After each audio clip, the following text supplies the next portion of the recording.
But on the third, it's very important for black to actually stop and blockade the e4 pawn. And of course, the c4 rook is tied to his pawn.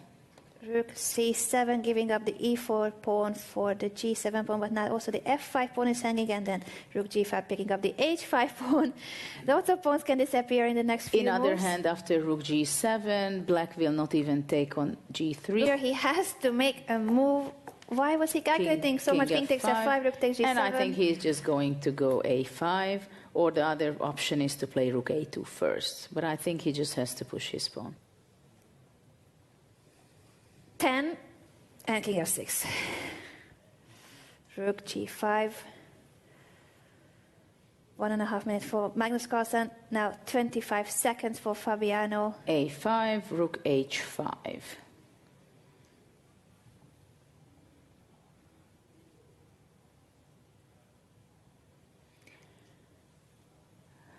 Well, actually, I think the game is lost, objectively speaking. And after a4, rook a5 will be the move.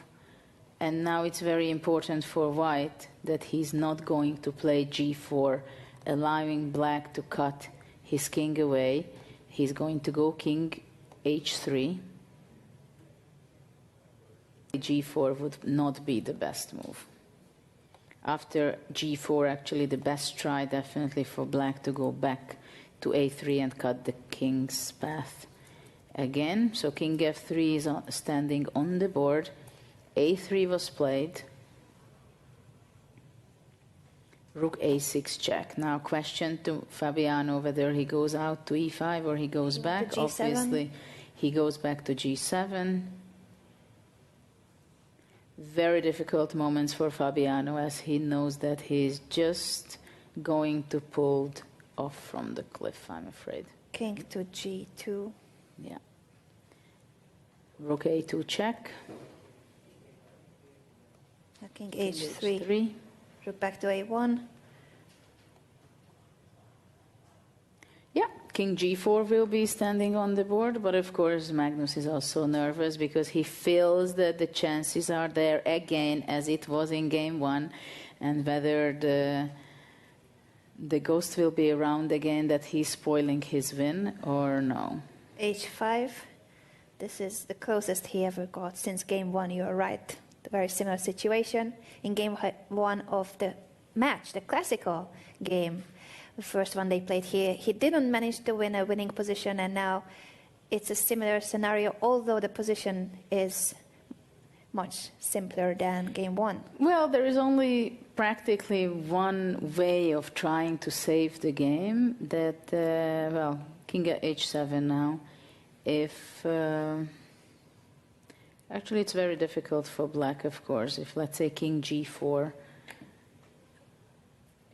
g4 with 15 seconds on the clock for Magnus. Now he gets an additional 10 seconds, of course.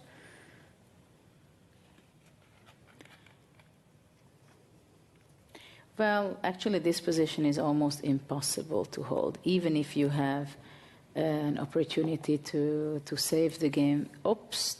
King g7 with 7 seconds.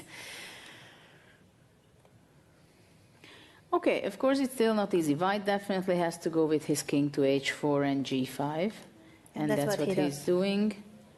And this is why it's extremely difficult for black, because white is going to go to g5 and again push one more. a2 and king g5 is on the board. King f7. h6. The only thing that white cannot do is to step onto the f file, well, actually then now there's a rook check or the h file. Now if rook c1, white could make a mistake by taking, and after that rook c5 going out, and this is actually there is, well, even this is winning actually. But if white would not have a check, rook but let's go back to the game. Rook a7 check, the precise way before Magnus takes the pawn. And now this is a simple win.